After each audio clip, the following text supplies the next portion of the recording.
예, 오늘의 증시 브리핑 시작하겠습니다. 키워드 정리해보면 양도세 결정 제대로 반영되지 못하고 있죠. 그러니까 좀 너무 늦었어요. 제가 이제 주초에는 나왔어야 되는데, 안 나오는 것보다 낫긴 하지만 이제 타이밍상 좀 늦다 보니까 연말 수급으로 그냥 묻혀버리는 그런 상황이 만들어졌고, 마이크론 테크놀로지 효과는 있긴 했습니다만은 이제 좀 부분적으로만, 뭐 호재는 맞는데, 예, 증시 반영은 좀 제한적이었던 것 같습니다. 그리고 2차 전지주가 되게 약했거든요. 오늘 2차 전지 뭐 게임주 이런 종들이 되게 많이 빠졌는데 이게 하락하면서 코스닥 시장을 끌어내렸고 끌어내리면서 이제 버티던 종목까지 오후 들어서는 더 밀리는 그런 모습을 좀 보였죠. 근데 어쨌든 일정은 이제 배당 기준일, 배당락, 폐장일 이렇게 남았거든요. 이게 이제 수급이 급변하는 계기가 되는데 뭐 일부 대형주들은 이제 압박이 되고 또 일부 중소형주는 이제 수급이 풀리는 그런 계기가 됩니다. 그래서 다음 주부터 이제 본 게임이 시작이 된다. 이렇게 이제 봐야 될 것 같습니다.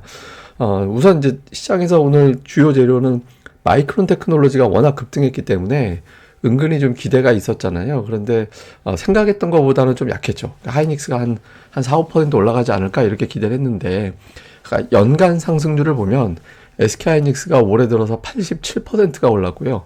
마이크론 테크놀로지는 오늘 급등을 한 게 71% 정도 올랐거든요. 물론 이제 두 종목이 반드시 똑같이 올라가야 된다라는 건 없긴 하지만 그러니까 투자자들 입장에서는 하이닉스는 이미 대부분의 재료를 반영을 했다. 그리고 이제 마이크론이 올라간 건 HBM 관련된 재료 가지고 올라간 건데 SK하이닉스는 이미 반영이 된 거 아닌가? 이런 시각이 일부 있었던 것 같아요. 그래서 좀 아쉽게도 호재를 완전히 다 이제 그대로 흡수하지는 못하는 그런 어떤 움직임이 좀 있었고요.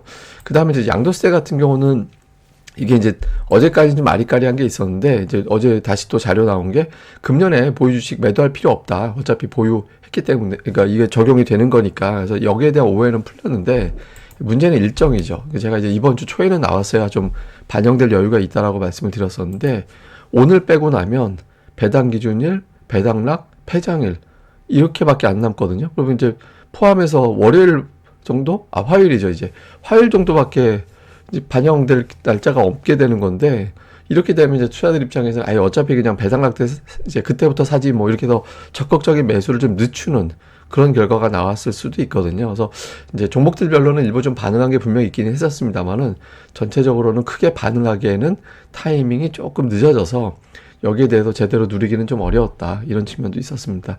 그리고 이제 좀 불편했던 재료는 미국과 중국하고 또 이제 뭔가 좀 버리고 있는 느낌이죠. 그러니까 미국에서 중국산 전기차 또 뭐 등등 이런 것들에 대해서 이제 관세를 인상하는 걸 검토하고 있다. 이런 보도가 나왔는데 이제 중국에서는 또 히토류를 이제 무기 삼아서 기술 수출을 금지하는 그런 어떤 이제 조치를 취한다라는 보도가 나왔잖아요. 제가 어제도 말씀드렸지만 우리나라가 증시가 크게 빠지던 해에는 공통적으로 경제 성장률이 반토막 날 때 보통 그럴 때 증시가 빠지거든요. 근데 유일하게 그런 이슈가 없을 때 빠졌던 게 2018년이었어요. 근데 2018년에 무슨 일이 있었냐면 이제 트럼프가 이제 중국에 대한 어떤 보복 관세 이런 것들을 보복 관세라고 하기 이제 관세를 막 하면서 미중 간 무역 갈등이 본격적으로 터지기 시작했던 시점이거든요. 그러니까 우리 증시에는 이게 조금 트라우마 같은 게 있습니다. 그래서 이런 뉴스들이 나오는 것도 투자들 입장에서는 좀 일방적으로 푸시하기에는 뭔가 좀 부담이 되는 그런 요인으로도 작동을 했던 것 같습니다. 그다음 주요 종목으로는 이제 2차 전지주가 오늘 좀 크게 빠지면서 좀 밀렸고 이제 물량도 나오고 뭐 미중 간의 어떤 무역 이슈도 좀 있었던 것 같고 하여튼 골고루 좀 부담스러운 뉴스들이 좀 있었고요. 무엇보다 이제 수급 문제입니다. 지금 뭐 수급 문제에서 그냥 좀 많이 올랐던 올해 들어서 많이 올랐거나 최근에 많이 올랐던 종목들을 빼는 그런 모습들이 있었거든요. 그러니까 시가총액 좀 큰 종목들 중에서 뭐 위메이드 같은 경우도 이제 마찬가지로 게임주도 오늘 뭐 어떻게 보면 뭐 가진 재료들이 있었겠지만 그러니까 많이 올라간 종목에서 시가총액 큰 종목들에서는 좀 현금화시켜서 현금을 확보하는 그런 어떤 전략적인 선택이 진행이 된 것 같고요. 반면에 이제 제약주 쪽이 올라갔는데 이거는 이제 흐름은 좀 주목해 볼 필요는 있죠. 그러니까 양도세 관련된 이슈가 풀리고 나서 첫 번째로 반응하는 종목이 뭐가 되는지 이제 좀 주목해야 된다라고 말씀드렸는데 뭐 이미 저점 대비 올라왔죠. 뭐 셀트리온도 그렇고 한미사이언스, 차바이오 뭐 이런 종목군들이 다 올라오긴 했는데 어쨌든 그 재료 이후에 첫 번째로 반응한 종목이 제약 업종이었다. 그래서 이거는 이제 어떻게 돌아가는지 뭐 신약 재료도 있지만 금리 인하되는 국면에서는 또 이런 종목군들에 대해서 관심을 갖는 투자들이 있을 수 있거든요. 그래서 향후에 제약주가 어떻게 흘러가는지는 계속해서 모니터링은 좀 해봐야 될 것 같습니다. 뭐 수급은 오늘 뭐 외국인들은 거의 관망하면서 업종별로 좀 차별화 두는 그런 형태를 좀 보이는 게 특징이었고요. 자, 금융투자는 이제 매수인데, 금융투자는 다음 주 화요일까지만 매수할 겁니다. 화요일 날. 그리고 이제 다음 주 수요일부터는 금융투자가 엄청나게 매도를 할 거예요.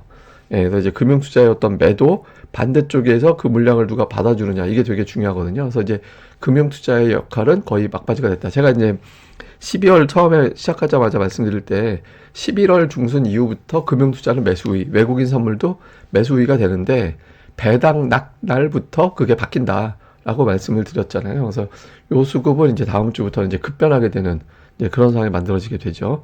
자, 종목들을 보면 외국인들 오늘 삼성전자 1,500억 샀습니다. 오늘 아침에도 외국인들이 삼성전자에는 좀 진심인 것 같다라고 말씀을 드렸는데 어쨌든 삼성전자 이 와중에도 좀 담았고 하이닉스는 좀 최근 들어서는 좀 오락가락하죠. 그리고 자동차와 네이버 같은 경우는 좀 엇갈리는, 예, 그러니까 네이버는 팔고 카카오는 사고 이렇게 좀 엇갈리는 모습을 보였는데 근데 이게 삼성전자 1,500억 산 거 말고 순매수 2위가 120억이라 오늘 외국인들은 뭐 다른 거로 이렇게 적극적인 어떤 행보를 보였다, 이렇게 보긴 좀 어려운 것 같습니다.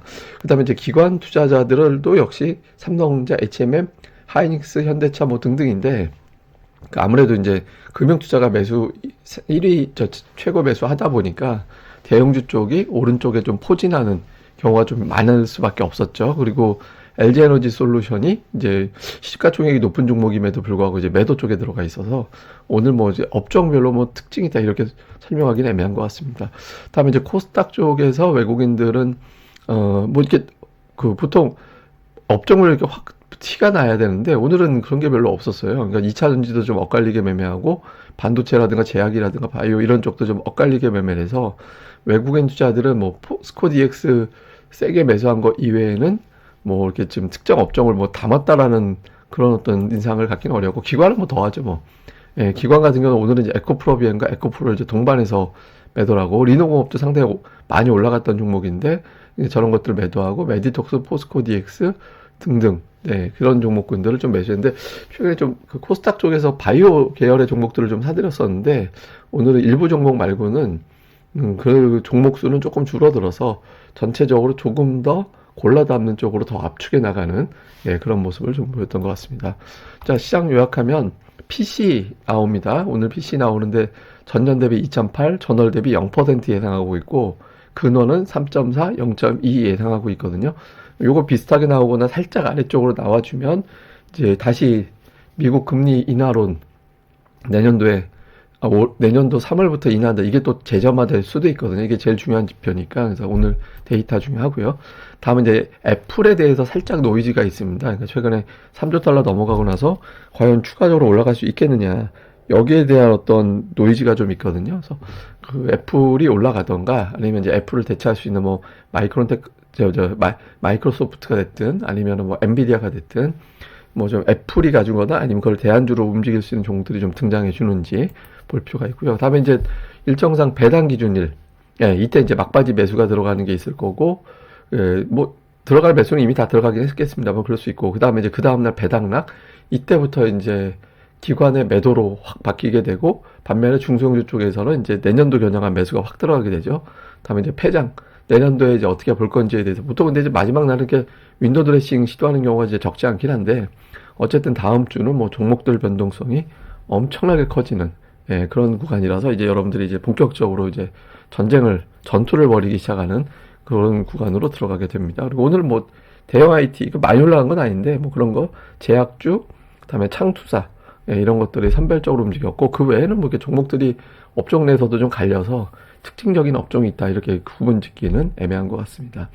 자, 그 다음에 이건 뭐냐면 미국에서 공매도 세력들이 엄청나게 당하고 있대요. 이게 다 이제 마이너스니까 이제 손실난 순서대로 나온 건데, 뭐 테슬라, 엔비디아, 애플, 메타, 마이크로소프트 등등의 어떤 이제 손실이 난 거를 갖다가 이제 규모별로 이렇게 나열을 한 건데, 이게 두 가지 의미가 다 됩니다. 하나는 최근에 증시가 올라오는 과정에서 숏 커버가 있었나? 근데 잘 생각해 보면 최근에 테슬라, 엔비디아, 애플, 메타가 특별하게 강하게 올라간 건 아니었어요. 예, 그러니까 저게 숏커버를 엄청나게 불러올 정도로 저 빅테크주들이 올라온 건 아니었거든요. 그러니까 손실이 나 있지만 아직까지 저 안에 숨어 있다라고 봐야 됩니다. 이건 양면이 다 되는 거예요. 그러니까 이게 주가가 올라가면 숏커버가 이제 와서 생기면서 더 끌어올릴 수도 있는 거고, 반대로 작정하고 이제는 우리의 반격이다라고 이제 누를 수도 있기 때문에 그러니까 미국도 되게 아슬아슬하다고 생각하거든요. 그래서 제가 이제 애플을 말씀드리는 게 애플이 여기서 치고 나가버리면 이제 묶여있던 이제 그 공매도대로 이제 안 되겠구나 하고 마저 이제 숏을 푸는 숏커버가 이제 마저 푸는 그런 계기가 나올 수도 있어서 미국은 지금 빅테크가 어떻게 되느냐에 따라서 이제 좀 숏커버 랠리가 한 번 더 나오느냐 아니면 이제 공매도 장세로 바뀌느냐 되게 아슬아슬하거든요. 그래서 요 픽4 뭐 마이크로소프트는 좀 안정적인 편이라서 테슬라, 엔비디아, 애플, 메타 요 순서의 종목군들이 어떤 형태로 반응을 하는지를 좀 주의 깊게 보는 것도 뭐 우리 증시가 좀 영향을 받으니까 이것도 좀 살펴보는 것도 중요할 것 같습니다. 예, 그럼 또 오늘 하루 또 잘 보내시고요. 저는 또 다음에 뵙겠습니다. 이 방송 구독하기, 좋아요 많이 부탁드립니다. 감사합니다.